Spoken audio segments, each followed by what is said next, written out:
Hello, my darlings. Welcome to Blood Bonding, the after season show for ATL by Night. I have here with me tonight Brittany Trembauer Smith, who plays Melisende, and Hannah Murphy, who plays Philippa, the Tremere. Hi, ladies. How are you tonight? Hello. Just braving this Georgian heat right now. I was just like, and powder and powder Yeah. and powder. Like, I think I'm more powder than human right at this moment. Mhm. It's the only way to keep from melting. I'm in like the basement. Oh, Yeah. thank you. I grew it myself. The skin. So just a reminder, if you haven't watched season 6 and 7 yet, we are going to be covering 2 seasons worth of ATL by Night content. So go back and rewatch those on YouTube if you don't want to get spoiled on anything. We've got some announcements. Check out atlbynight.net for our Lost Child or Play guide. Don't forget to check out patreon.com/atlbynight where you can pay, I think it's $3 a month to join our play-by-post server. We have a lot going on there. We've had a lot of events recently. I think we've got a few more coming up, so definitely check it out. And for more links, including our sponsors like Volante and Varilla, I'm going to pronounce it wrong probably. Check out our link tree, which should be popping up in chat. But yeah, I hope y'all are staying hydrated. I know that keeping that thirst quenched. Yeah, I'm in the basement slash, might as well be the dungeon of the house, and therefore I get most of the air conditioning, so I'm perfectly fine. The rest of the house, though, they're suffering. So I'm gonna be honest. So I'm actually coming out for you, not from Atlanta, but from sunny Sacramento, California. My apartment is frosty cool. I went out there today and it was like 90 degrees and it felt like 80. It was not wet outside at all. It was perfect. Wonderful. This morning I walked outside and I was like, oh, it's a nice summer morning, because it reminds me of, summers when you're a kid and you wake up and you go outside and it's like that kind of feeling. And Jeff was like, yeah, it's great. It's like a mouse out here. And I'm like, hot and wet, just like a mouse. Thanks a lot, babe. Look, can we say that on Twitch? Will that get us? I think we could just call. I mean, the mouth of the South. Love it. Love it. So moving into vampire stuff instead of going down that rabbit hole, because that is actually one other quick thing. Hannah, are you feeling better? Because you mentioned on Twitter you were feeling sick last week. Yes, I unfortunately got the Ronies. That is the one for me. I fully vaxxed up, got everything, I probably had it before too. We drove from Atlanta to here, and then like the second day I woke up, I was down for the count. I was out. And so thankfully it was a really quick heal. But now I can't taste anything. So that's great. That's the worst. So I'm drinking a lot of protein shakes right now because it doesn't matter. You really have to reevaluate your relationship with food when you can't taste any of it. It's fascinating. Have you at least tried some things you didn't like before? Because now you can't taste them? Yes, I have. It's that you use what you're given. When life gives you lemons, you make lemonade. When life gives you Corona, you taste terrible food. You eat kale. Yeah. Yeah. I like kale, but you gotta massage it first. So starting off strong, we've seen what Ellie's Muppet Soda looks like. We've seen the nice little yellow Muppet. What would your player Muppet Soda, so like the Brittany Muppet Soda and the Hannah Muppet Soda, look like? Okay, I guess I'll go first. I like always, this is weird, but I like always personally kind of gravitated to Miss Piggy when I was younger because of that huge extrovert, and over the top hair and makeup, I was told for many years that I was always very dramatic and only wanted to be the center of attention. It's just a part of the, the trauma kind of tends to do that to you. But yeah, so I would think like it would be probably like a little over the top, not like the Janice like big lips, but like still like girly lips. I would want that as a part of mine. And probably like color wise, probably like red or like a red orange combo, and like loose wavy hair probably. So that's kind of how I would see it. Like it would still have like some of those human elements, even though it was a Muppet, So. That's so funny you say that. I had also had a Miss Piggy affinity as a child. 100%. I had a Miss Piggy, the Muppet Babies doll, everything. I was known for a toddler impression of Miss Piggy. She's a queen. Wait, can you still do it? No, I cannot. No, it has been 30 years. It was like kissy Kirby. Don't Close enough. The Kirby had the right tone. The Kirby, yeah. But I feel like, and this is, I feel like that, because some of the Muppets are animals. I feel like that I would be an animal. I feel like I would be like, I was like, if they figured out how to make like a pug puppet, like just a cute pug puppet with just like that wore pink.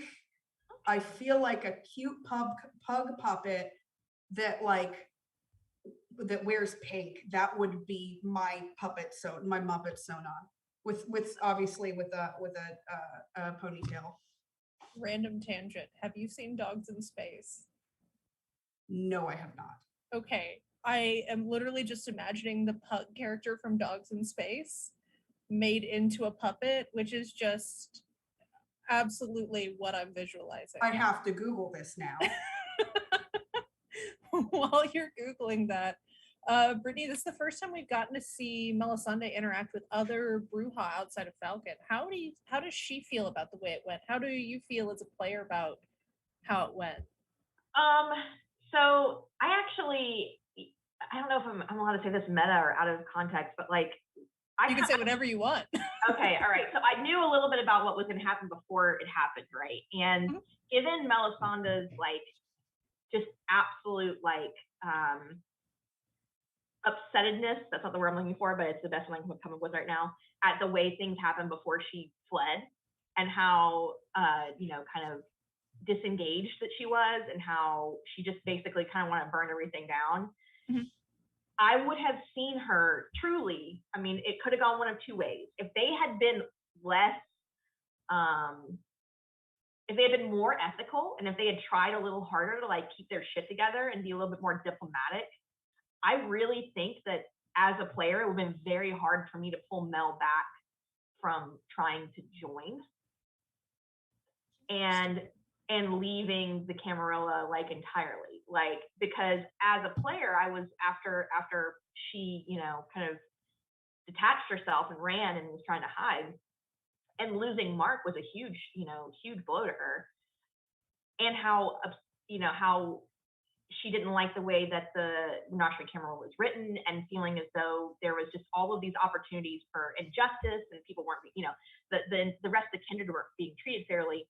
I could have seen her just deciding to say fuck it and being like, let's just blow shit up and burn shit, because why not? Like, what is it? What benefit is there to saving, a society that doesn't want to be saved, and or with leaders that don't want to treat their kindred as they deserve to be treated. So personally, I felt like this would have been, I was stoked, because I was like, this is a great opportunity for the players. I told Ellie, I was like, should I play like I'm gonna turn, or like I'm gonna flee the Camarilla, or what? And she was like, play how you want, but like probably want to stick it out. Probably, I'm not gonna tell you why, but you probably want to stick it out. And I'm like, okay, if you insist, Mom. But I really wanted the players. I wish I had played it better, but no, I didn't play this as well as I wanted to. We're worried that she was gonna just flip, and that would have been fun. That would have been a fun, cool thing to continue doing. I don't know if Ellie would allow me to, but it would have been a neat little.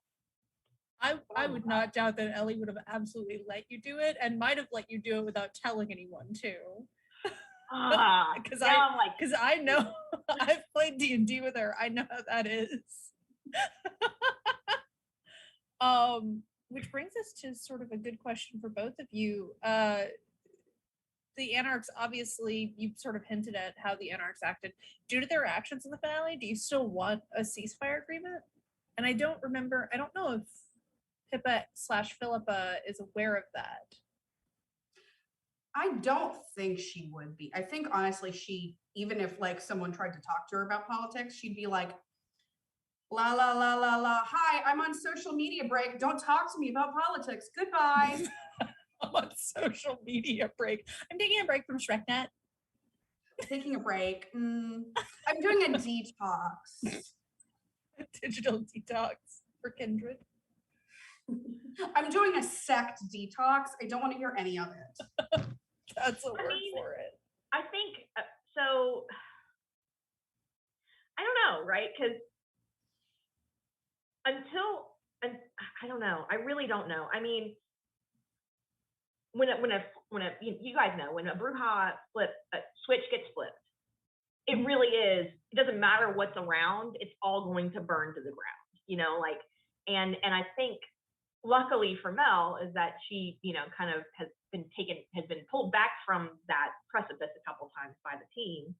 And luckily by a couple missed hits or, failed, throws or whatever. I don't know, man. I think I don't really know. I just think it's more fun to play it with as much vigor and as much vitriol as we can, because it provides this like amazing, this is very meta, but it provides this like kind of amazing dynamic of drama that we can play off of. But I think Mel, I don't really know. I don't have a good answer, because I still feel like in my soul and in my heart that she's still very discontent. She's still not quite where she needs to be to have that like fire stoked, because, the beginning of season 7, she was, like I said, she was real upset. I don't think that that's fully gone away yet. Having Mark back is helpful, right? But there are still other things that need to be fixed in her eyes. And there's still other things that some of them aren't worth saving, or maybe, deserve to burn.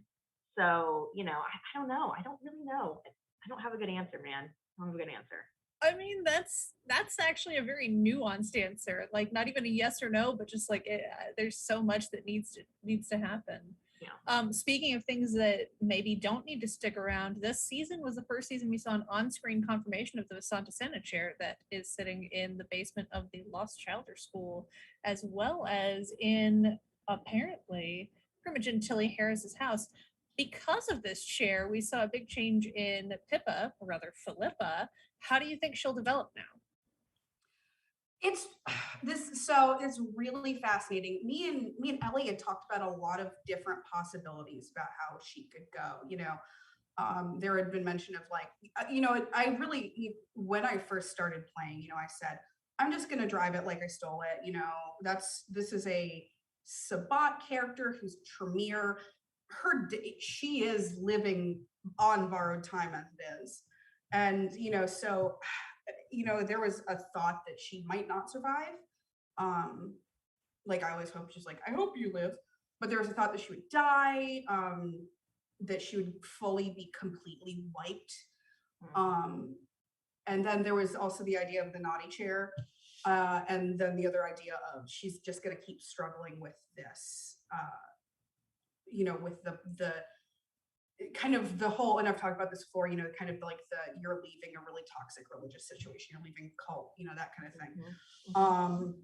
And I really love the naughty chair, as we have decided to call it, because it poses some really fascinating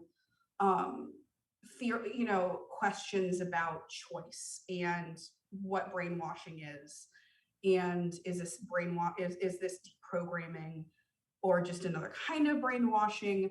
What happens to a person when they have like all of a sudden their filter is switched. Like they have a whole completely new filter put on everything with no movement from A to B, with no change.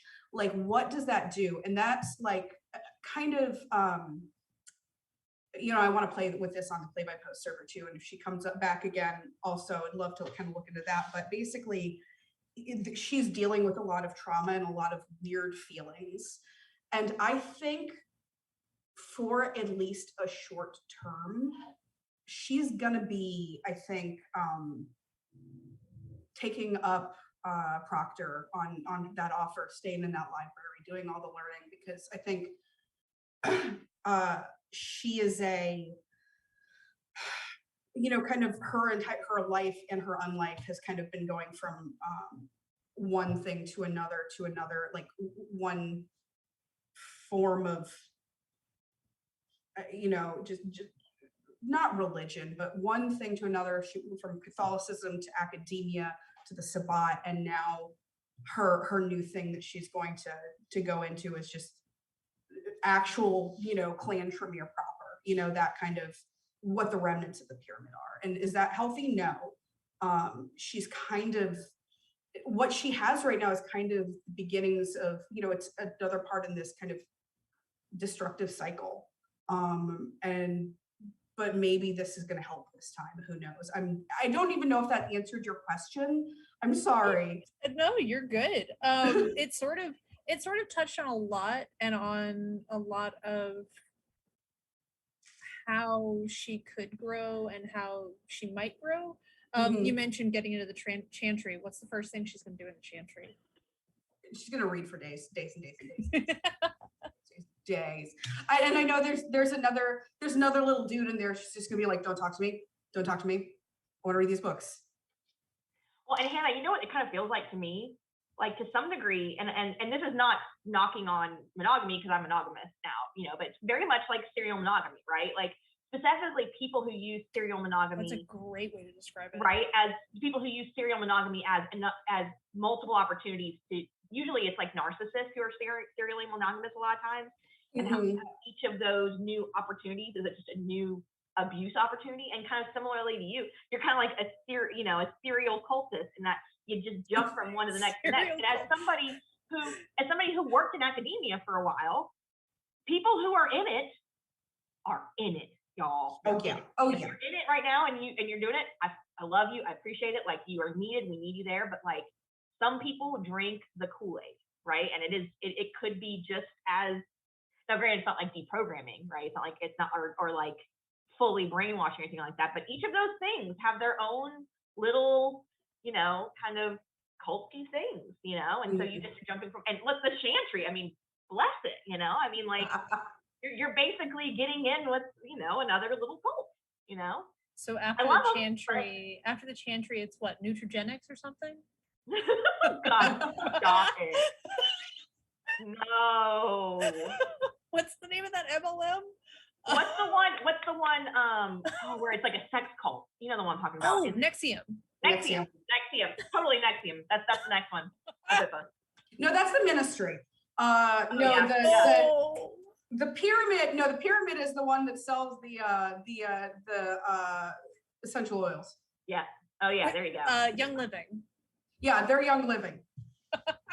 Quick, assign all of the clans in MLM. Oh my God. Somebody do that. Please, somebody do that. I will absolutely retweet if someone assigns all the clans in MLM. Oh my God, brilliant.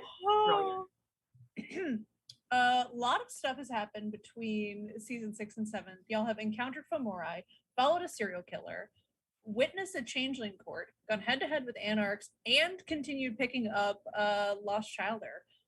What's kind of left to do in Atlanta for their characters?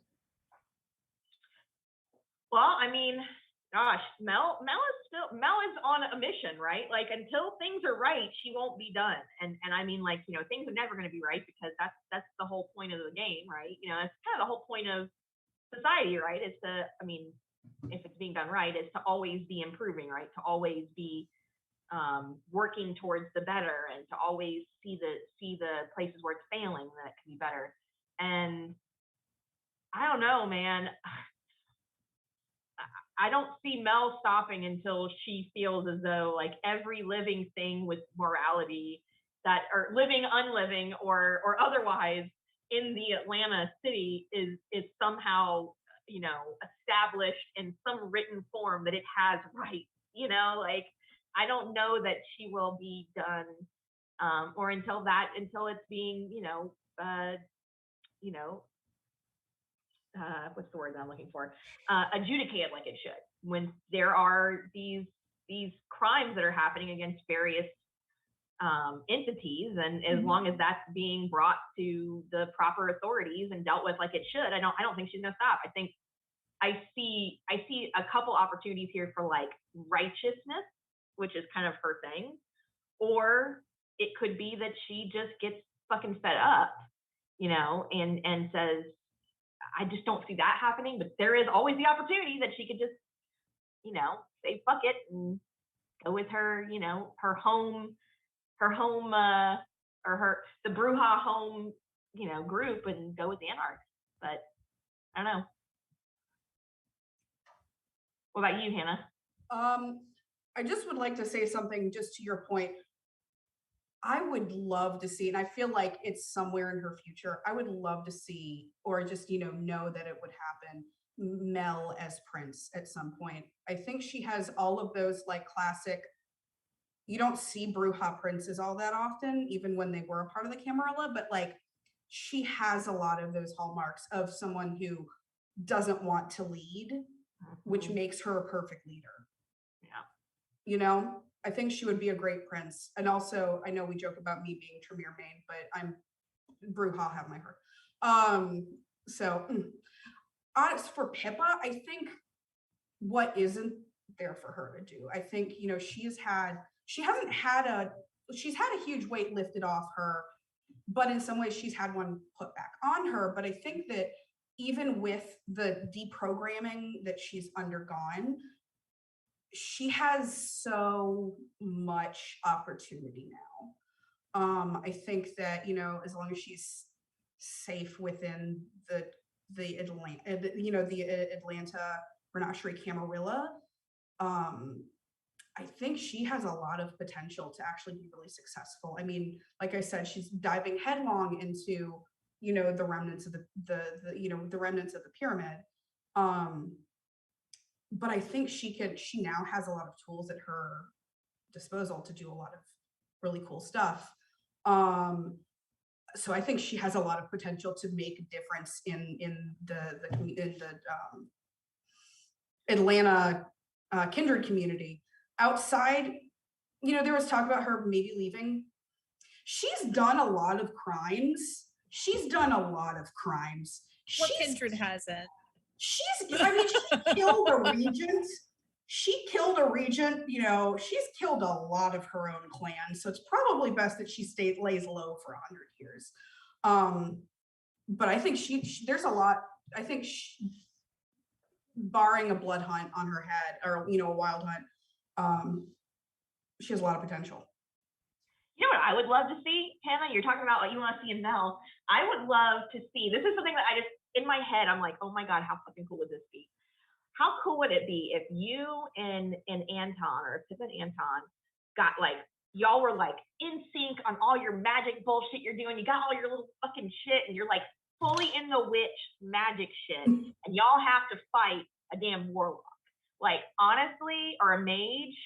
Oh my God. Like I know that like the matchup, like we can talk about the mechanics and all that stuff, but like the idea of it just being a fucking magic show where you guys are just like slinging magic at each other and we're like straight in like D&D and not in BTM for a little bit, I would die, right? Because I also really don't see that as being a thing people would really want to do. Like, I know as you get more into the Tremere stuff, you're going to be more into it, but like thrown into a situation where literally you have to magic your way out with another magic being, I would just, that'd be so beautiful to watch. So beautiful.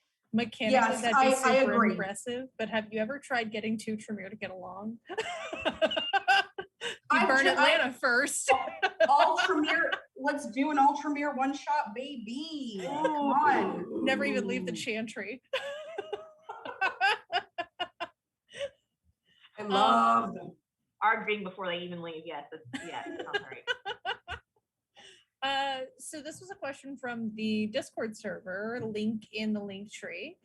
Do you feel like your character would or could achieve Golconda eventually? Hey, humanity doesn't mean kindness.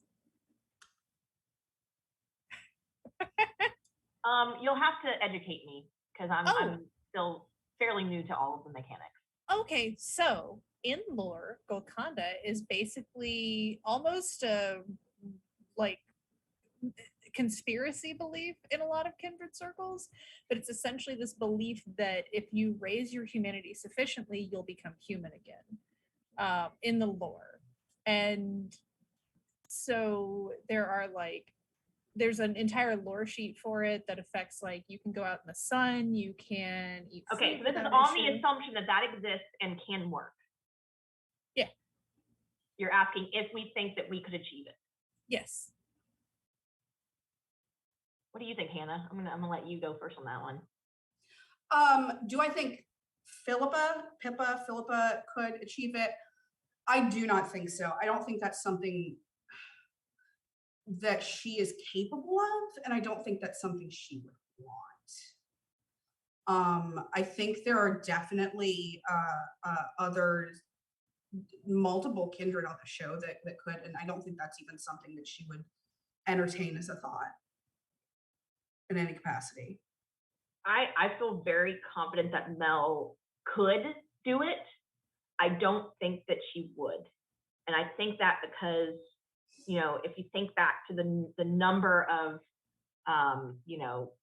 disturbances and revolutions and, civil wars that she was a part of and had like a hand in like, not affecting the outcome necessarily, but affecting the players in some sort of way, I think that she has an ego when it comes to that. Like, I can do good and I have to keep doing good is kind of her thing. Other than, occasionally like I deserve to die or I'm going to die. It's been a good run. Like, fuck it. There's nothing worth saving anymore. It's one or two really, but I don't see her wanting to get to that point because I don't know that she would want to lose the ability to just be able to do this for as long as her undead life will let her, like maybe in a Star Trek utopia. Yeah, maybe. Yeah. Yeah, actually in a Star Trek utopia? Fuck yeah. When she can, and so when she can lay her burdens down kind of thing, then she can kind of move on. Yeah. Yeah, it's either one or the other, right? Like with Mel, it's either fine, I'll die, or we all die. It's the like, nihilism. It's either like full nihilism or it's I have to stay because the only way that I can affect change is if I'm here and I'm making a difference and I'm doing all that stuff. So yeah, I don't think that she would want to do that. She'd either want to no longer be like dissolve into the abyss or be a kindred and be able to keep doing this for as long as she can do it.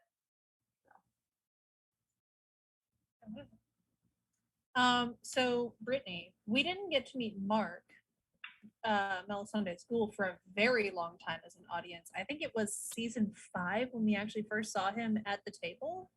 How have you evolved your interactions with Mark throughout the seasons, including behind the scenes interactions that we haven't seen? So I built Mark with Ellie with the intent of not to be a friend, right? I did not want a friend. I literally pulled from my point and I worked with Ellie on what the mechanics look like. Like I said, I'm still new to this. I'm still learning. Mm-hmm. And I built what I thought was the perfect defense machine, man defense machine that I could also, feed from on occasion or whatever.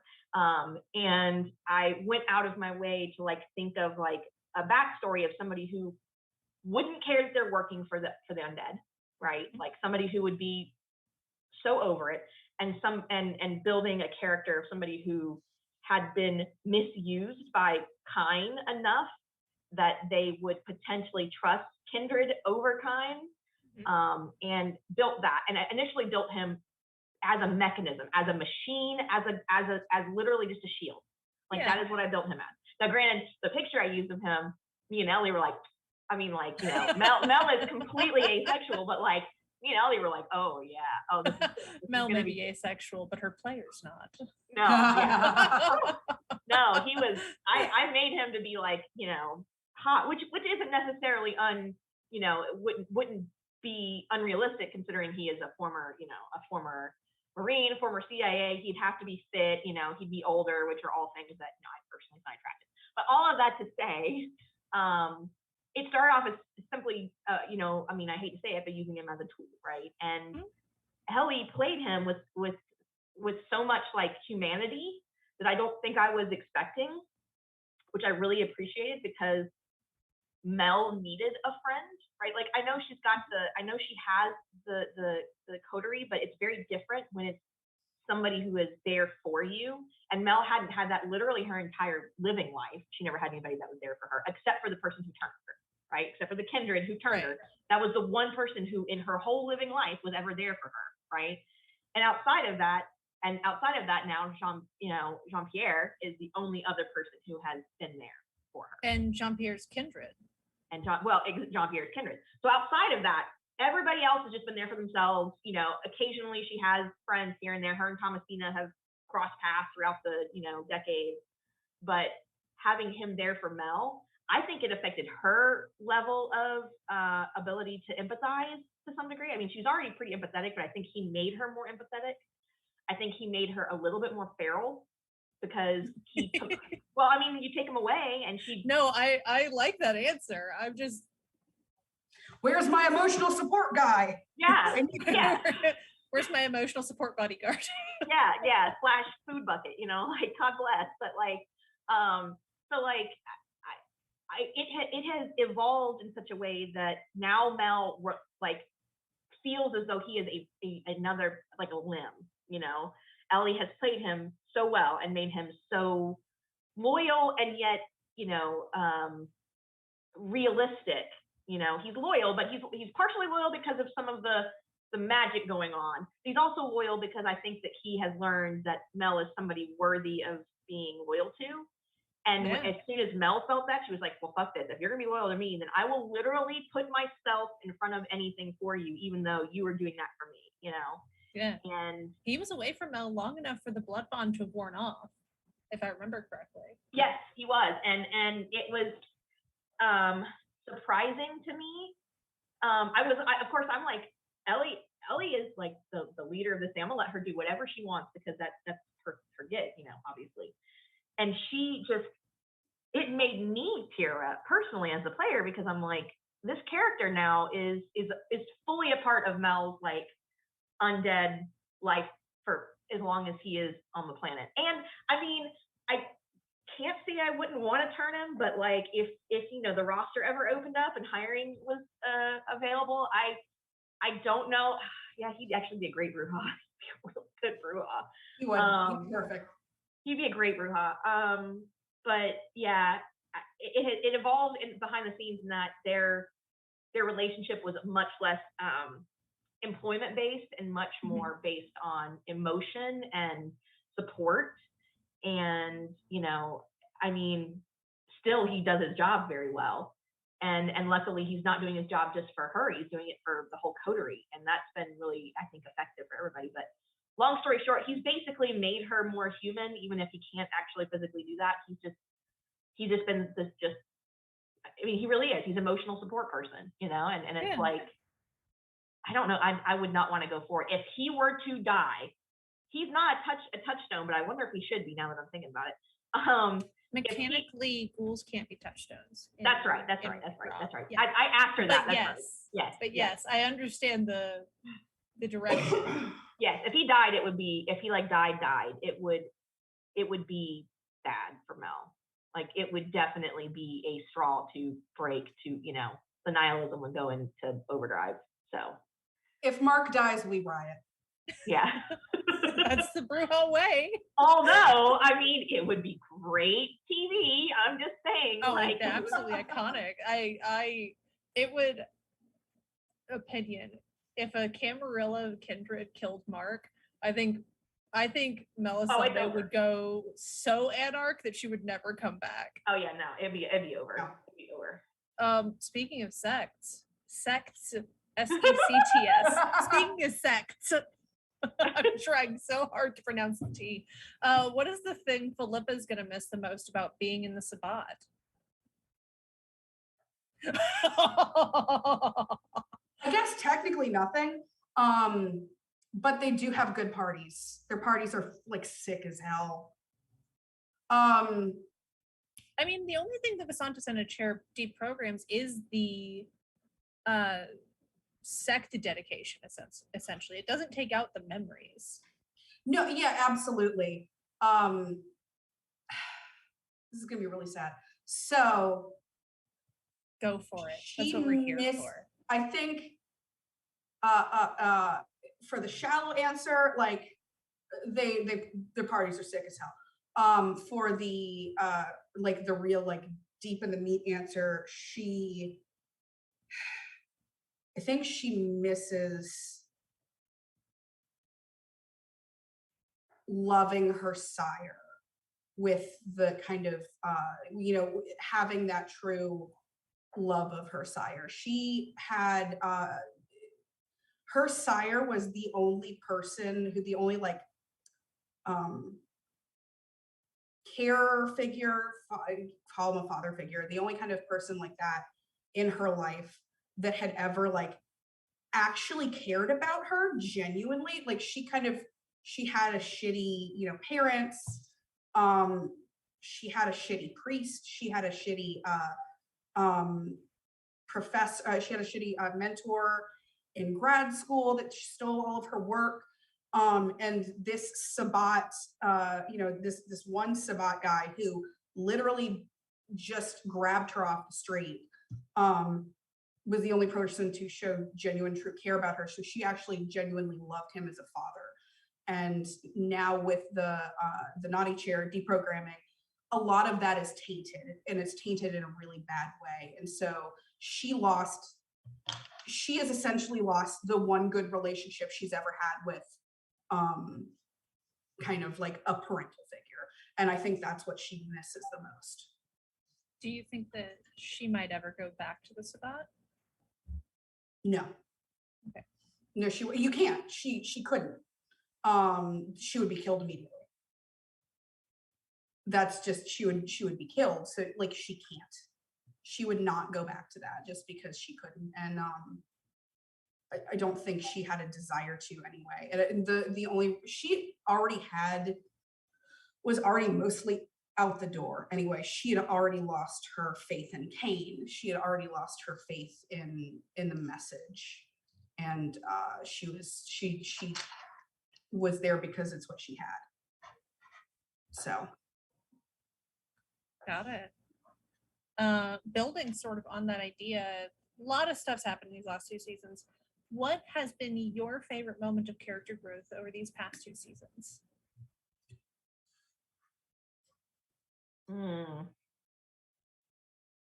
Like of our personal character or of the characters? Either or. Oh gosh. Oh, that's a really hard one. I ask the hard-hitting questions. I soften you up with the Muppet Sona, and then I come in with the real ones. Hannah, if you have an answer, go for it. I gotta. Yeah, I think that the first moment that Pippa really, she burned her book of Nod or what paper she had. She did all of that, and was playing 13 sides of a coin at one point. But I think the moment where she really was like jumped headfirst into I'm outie was when she wrote that letter at Anton's trial. Mm-hmm. And I'm personally really proud of that moment as a player, but it's also kind of a really fun moment to just for a character, because that was her. Well, if I'm going to hell, I might as well just go all in.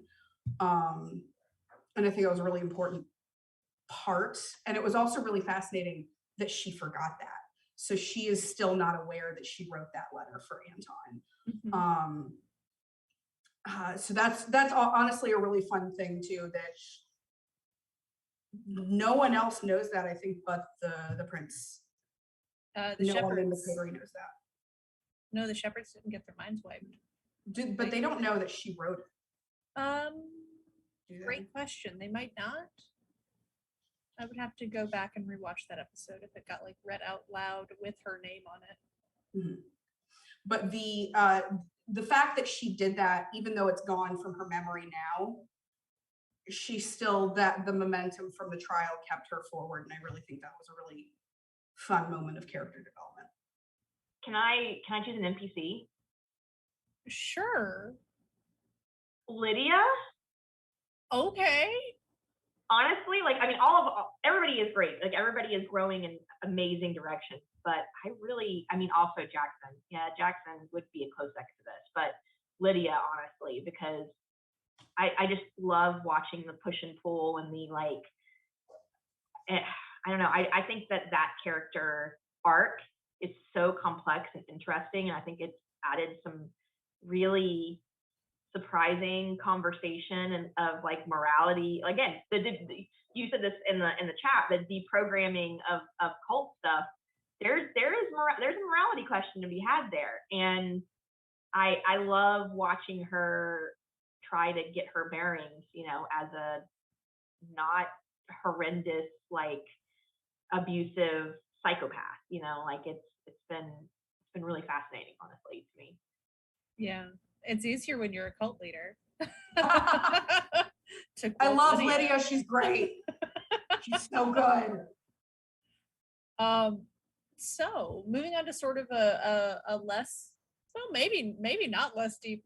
We got to see glimpses of a fairy court this past season when Hex tried to sacrifice herself to save Dot. Clearly that failed, and they both got wiped. Are there any specific changeling stories you're wanting to play in, or any types of changeling you're particularly looking forward to? I have only ever played Changeling the Lost. I know nothing about Changeling the Dreaming. My girlfriend loves Fae things. She wants to play Changeling the Dreaming so bad. So basically, I just want to have an opportunity to play that at some point, honestly. I would just like to interact with it, period. You know, like like I said, I played Changeling the Lost, which is basically a way to trick goths into having group therapy. So don't use your RP table as therapy, please. do not use your therapist as therapy. But man, when you play Changeling the Lost, no one has a good time and everyone is sad. No, I would. Oh, go ahead, Emily. Oh, I was just going to ask because I'm less familiar with Changeling, so I'm not sure the difference between Changeling the Lost versus Changeling the Dreaming. I know the Dreaming, they have access to like the power of creation. Mm-hmm.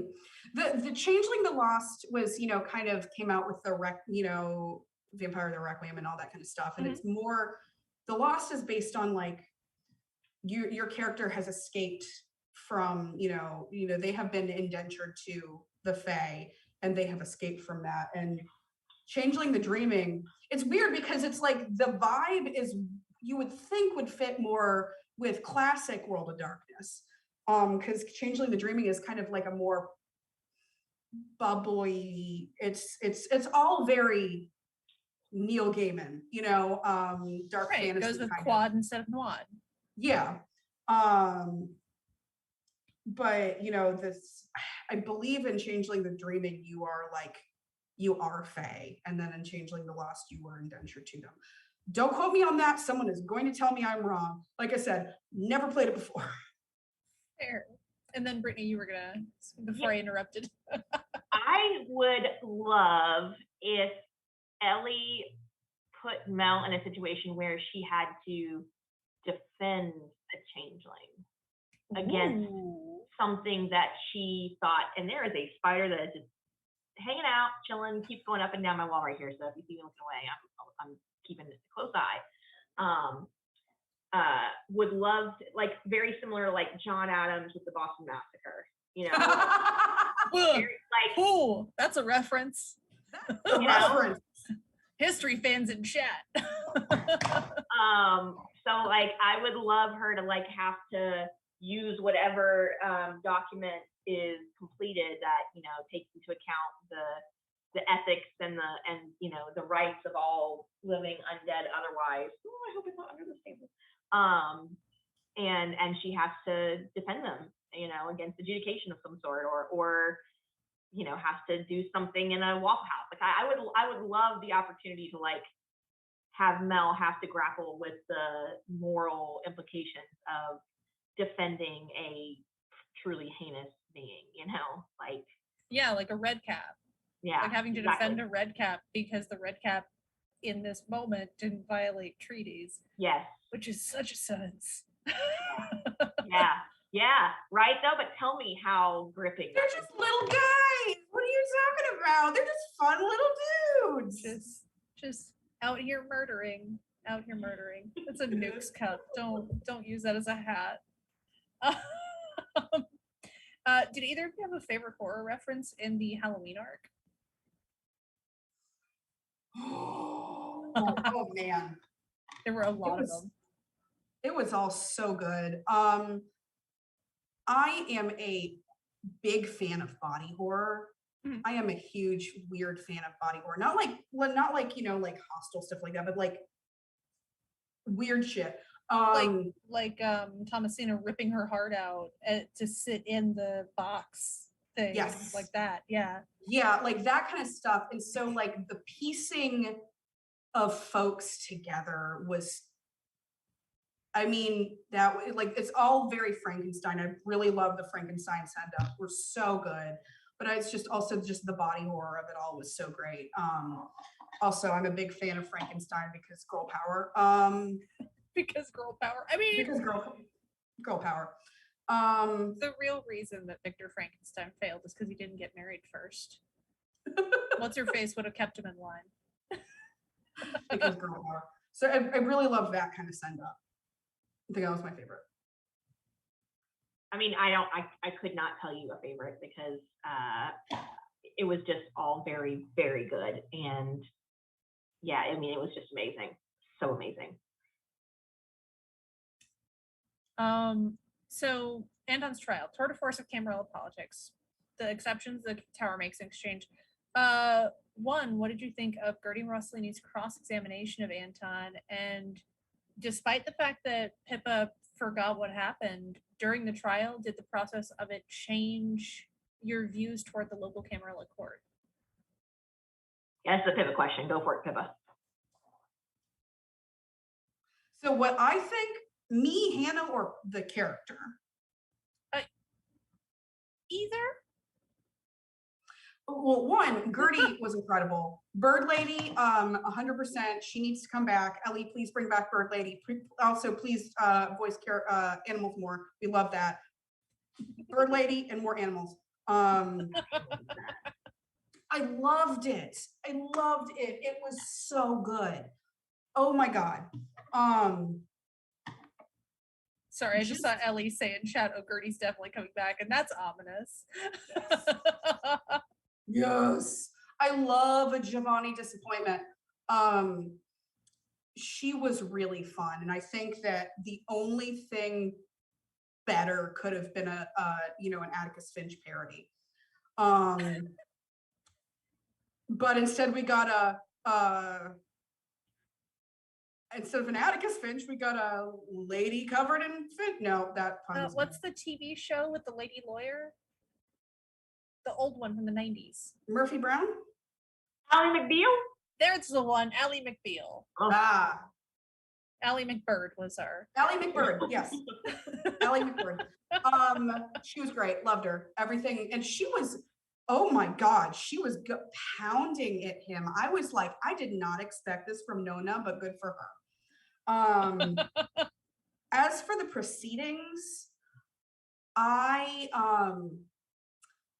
know it was Pippa, everything was reinforced about her feelings about the Camarilla. From point A to point Z, it was 100% reinforced. This is Kangaroo Court. This is political bullshit. This is Ivory Tower nonsense. I know you guys don't like the Sabbat, but like, what is this bullshit? For me, I was actually surprised because the Renashery Camarilla is so, it's more advanced than, you know, what your traditional Camarilla is, what you see. And it was really interesting to see kind of like some classic, you know, it was very classically Camarilla, which was interesting to see in a city that doesn't really do that sort of thing. So I was kind of surprised at it, but I was pleasantly surprised because I love some vampire political nonsense. Yeah. It's you know, Law and Order, VVU. Vampire Victims Unit.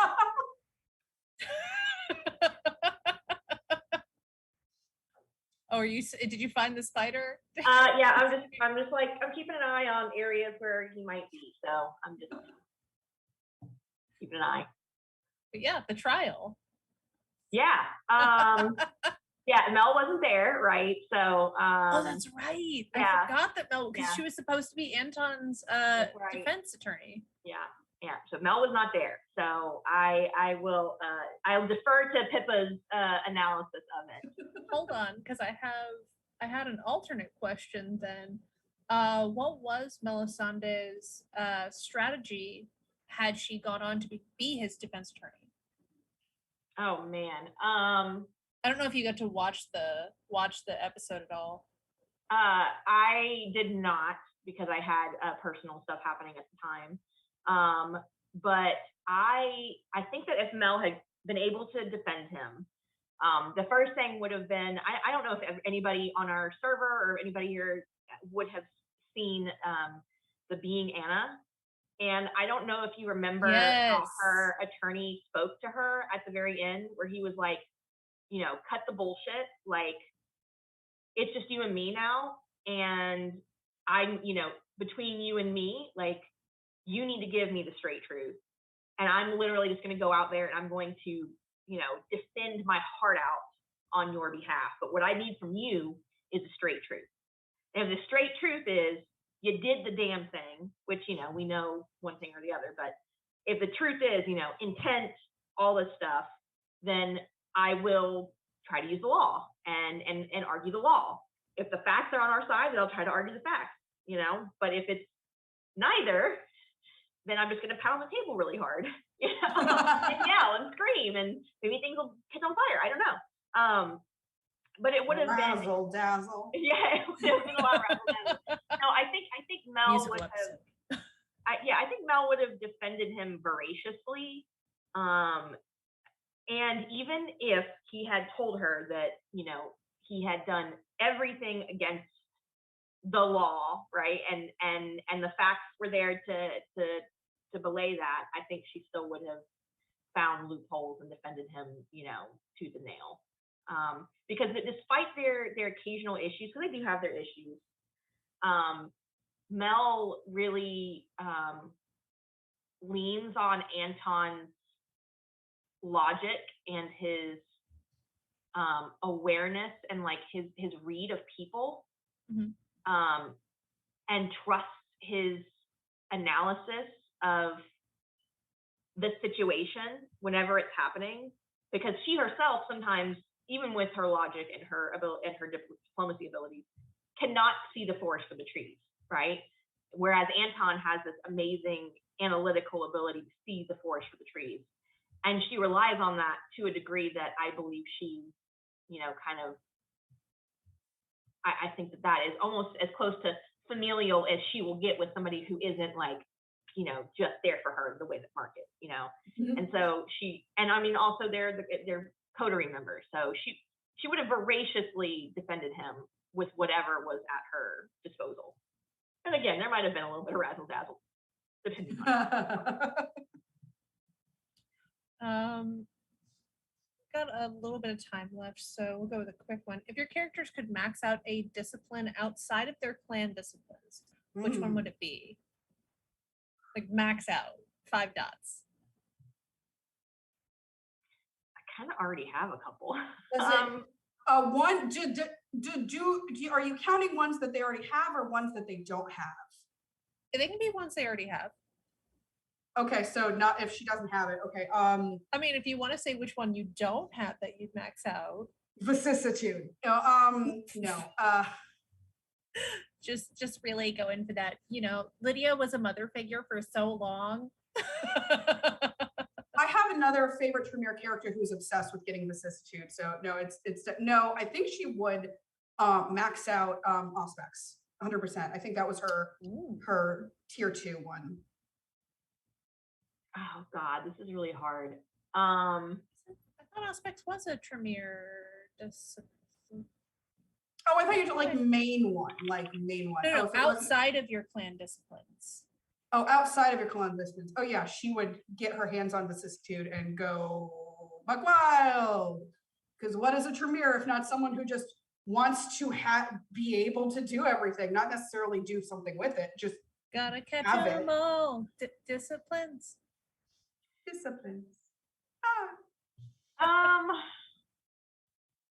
Are you looking at a list of the disciplines right now? I am. I appreciate. No, I relate. I'll be honest. Ooh, me as a player would be animalism. But I think Mel, because she already has a max out on a couple of these, right? Because like at my points, I've just decided, fuck it, I want all the things, right? So Mel can do things that she didn't used to be able to do. Yeah. Like Earthshake, not Earthshake. What is well, no, Earthshake was a part of her potence is a Bruja thing, and she got that is a part of that.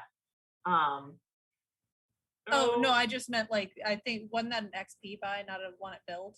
No, that's 5. Oh, you had that at 5. Build? Yeah, it's 5. Okay. Let me answer this. Okay, dominate. Yeah, there you go. Yeah.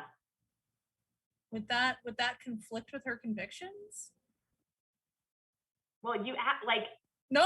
I'm not questioning the choice. So here's the thing, right? I'm wondering. Here's the thing, right? Because I mean, the things that she already has in place already do kind of play up in her like the things that she has said are her moral justifications and her ethics and stuff like that. Mm-hmm. Like her ability to get on the airwaves, her presence abilities, they kind of work against a lot of what she personally values in ethics and responsibility and morality. Dominate. Yes, to some degree it would, but it would also give her that extra leg up she needs when people don't listen to her about what the right thing to do is, and then she could make them listen to her about what the right thing to do is.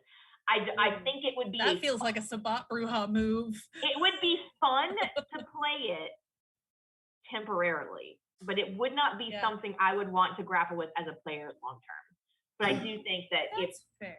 I think if she could like get something, let's just say for like one run, like for one scene, like a one shot later, a tribute one shot to the Shepherds, because as has been announced, the Shepherds are phasing out later this year. Have y'all seen the preview of the new coterie? Oh I lost my mind. I'm so excited. I'm so sad I'm not there. Such a good group. See everyone in person. So excited to see them get at a table together. Let's see. Maybe we have another quick one to. Sure, we'll go with this one. Did you have a favorite moment from another player in the last 2 seasons? So that's all the way back to like Fomori, that's Serial Killer, that's Death House, that's Changeling Court, that's Anarchs in town, that's the school blowing up. So much has happened. Everything that Sarah does is magical, and I love just the entire character of Sybil. But like, so just Sarah in general, but like one specific moment that I thought was so funny, and it was 100% like me being stupid, is Pippa said something about when they were in Jackson's car, and she said something about being in a sedan, me not knowing what kind of fuck car they were in. Anyway, and Jackson made this face, or Ian or Jackson or both made this just deeply wounded, offended face, and I watched it on playback, and it's the funniest thing I have ever seen in my life. It's very good. His reactions to everything are so good. Was so mad I insulted his car. Mine very easily was Hex being white. That was such a moment. yeah, that whole episode really for me was like gives me chills thinking about it. Like it was a very well played, very, very sympathetic moment, and I really think she played it well. I love that Hex now is I love that turn for her. Yeah, I know. Only Hex. There's no Alethea left. No. Which is also interesting because Alethea in Greek means truth. So how's that going to play out as a metaphor? Yeah, love that. Love it. Yeah. I think we might have time for one more. I have a bunch of questions because 2 seasons of content. This one might be a quick one. Now that Sirius is back, he's changed a bit. I don't know if Pippa met him before Katie was already in his head. Pippa, yeah. No. Nope. Do you have any thoughts on the new Sirius and his invisible friend Katie? It's so good. It's the best thing that's ever happened in vampire streaming ever. It's so funny. It's the funniest goddamn thing. I love it. Oh, it's so, and he plays it off so serious too. The Waka Waka moment wrecked me. He's so, I mean, he's an amazing actor. Like this is just, I just, you cannot, I don't know how any of y'all keep a straight face if you're at the table with that happening. And I'm so sorry I couldn't sit at the table with him, until like a one shot, because it's so, oh my God, that is the funniest shit. He's such a good performer, and he's such a good player. Yeah. Oh, buddy. Mel likes him better now. Honestly, like Mel, I don't know how many people here have been keeping up with every season, but Mel was not a fan of Sirius. Mel was real big anti-Sirius, and kind of dealt with him as she needed to, but she did not like him. She did not trust him. And I'll be honest with you, to some degree, Mark was, also her, was also kind of her security blanket against Sirius, because if the two of them went head to head, it'd be a close fight. Obviously, Sirius would win because he's got all the stuff that incendiary bullets do a lot. Yeah, but I mean, Mark was partially her kind of like extra layer of protection against Sirius, and then of course now Sirius is how he is. Mel likes him better. Mel is all down for, like, she meets folks where they are, right? If you gain back her trust or her empathy, then she'll meet you where you are and just like, cool, like this is a thing that he has, and like, awesome, like we'll just deal with it. It's weird, but like we're just gonna run with it, buddy. Like whatever you gotta do, I think Mel definitely is like cool with it. This is much better Sirius for her than old Sirius. Your response, that reminds me, have you ever seen the Tumblr post of, it's like, do you know when a guy just completely, falls apart, 100% falls apart and gets like 100, his life falls apart and he gets 100% hotter, and then it's like all these guys from media who like just their whole life fell apart and got 100% hotter. It's kind of like that, except like, you ever meet a guy whose life falls apart and he's just Muppets? It's 100% better. So Muppets, Waka Waka. Sirius, he's just Muppets. It's fine. It's Malkavian? That's technically. The name of that episode where he came back was Pain Must Be Felt, right? I yelled out loud. The pun levels. Perfect, beautiful. I do think that's all we have time for. I have a bunch of questions that I will drop in our cast and crew chat, so that if y'all want to make blog posts, you can do that. Other than that, let us know if you've got do you have any upcoming projects that you want to promote? I would love to. Maybe eventually, but I'm free. I'm open for hire, guys. I'm free for hire, or not as good of a player as everybody else, but I would love to play something else. Don't sell yourself short.